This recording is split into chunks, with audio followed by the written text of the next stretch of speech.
In today's note, we're going to continue with our exponent rules, or exponents, and we're going to look at rational exponents and radicals. So just some key definitions. Rational exponents are exponents with fractions. So or exponents that are rational numbers, but basically exponents that are fractions. So for example, we have like x to the power of a half, 8 to the power of a third, 16 to the power of 3 halves, or 3 over 2. Radicals are expressions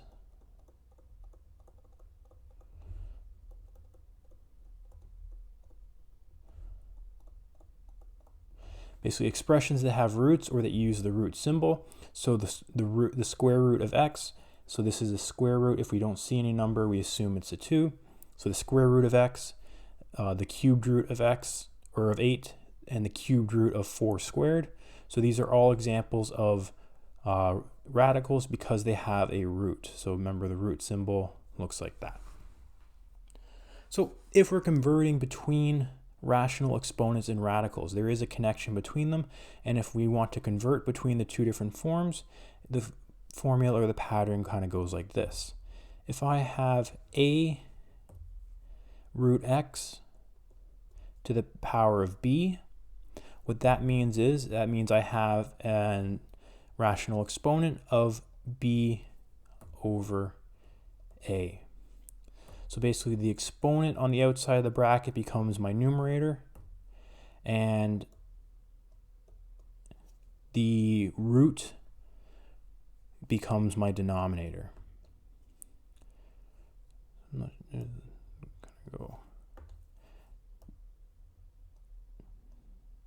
So the root becomes my denominator.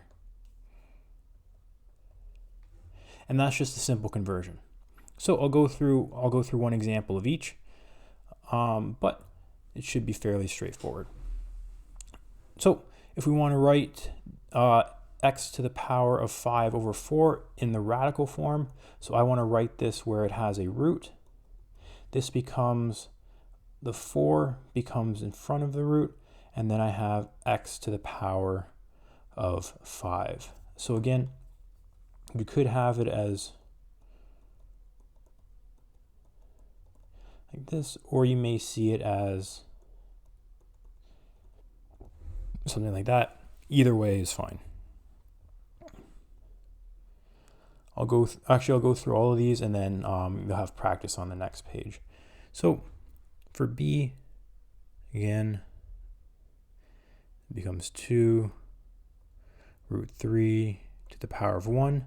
But with ones like these, I don't need to show the 2 because the 2 is assumed if I don't have anything there, because it's just square root, and I don't need to show an exponent of 1 either. So for c, this would become something like this. I don't need to show the exponent of 1 or the b, but I do need to show the 3 there.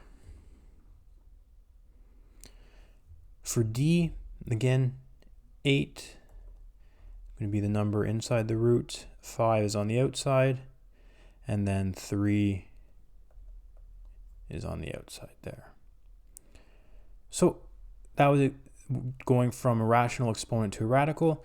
Now I want to again do the same thing. I want to write in a radical form and then evaluate it.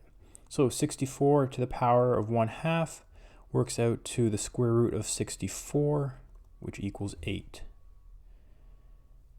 Negative 8 to the power of 1/3 is the same thing as saying the cubed root of negative 8. We can take the cubed root of a negative number because that just means it's 3 numbers multiplied. And if you take 3 negatives and multiply them, you would get a negative number, and this works out to negative 2. Here, the square root of 25 to the power of 3. So the square root of 25 is 5 to the power of 3, which is 125. And for the next one, when we write it, it's the 5th root of 243. all to the power of 3. So if I take the fifth root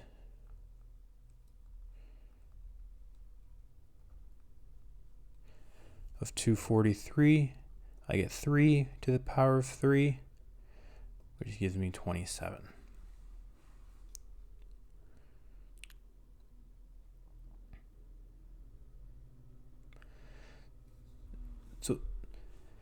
So again, the main thing here is just being able to just convert between the two forms from a rational exponent to a radical, and then evaluating if needed. Again, the main thing here is just focusing on this kind of formula or this pattern of where the numbers in the fraction go on the radical.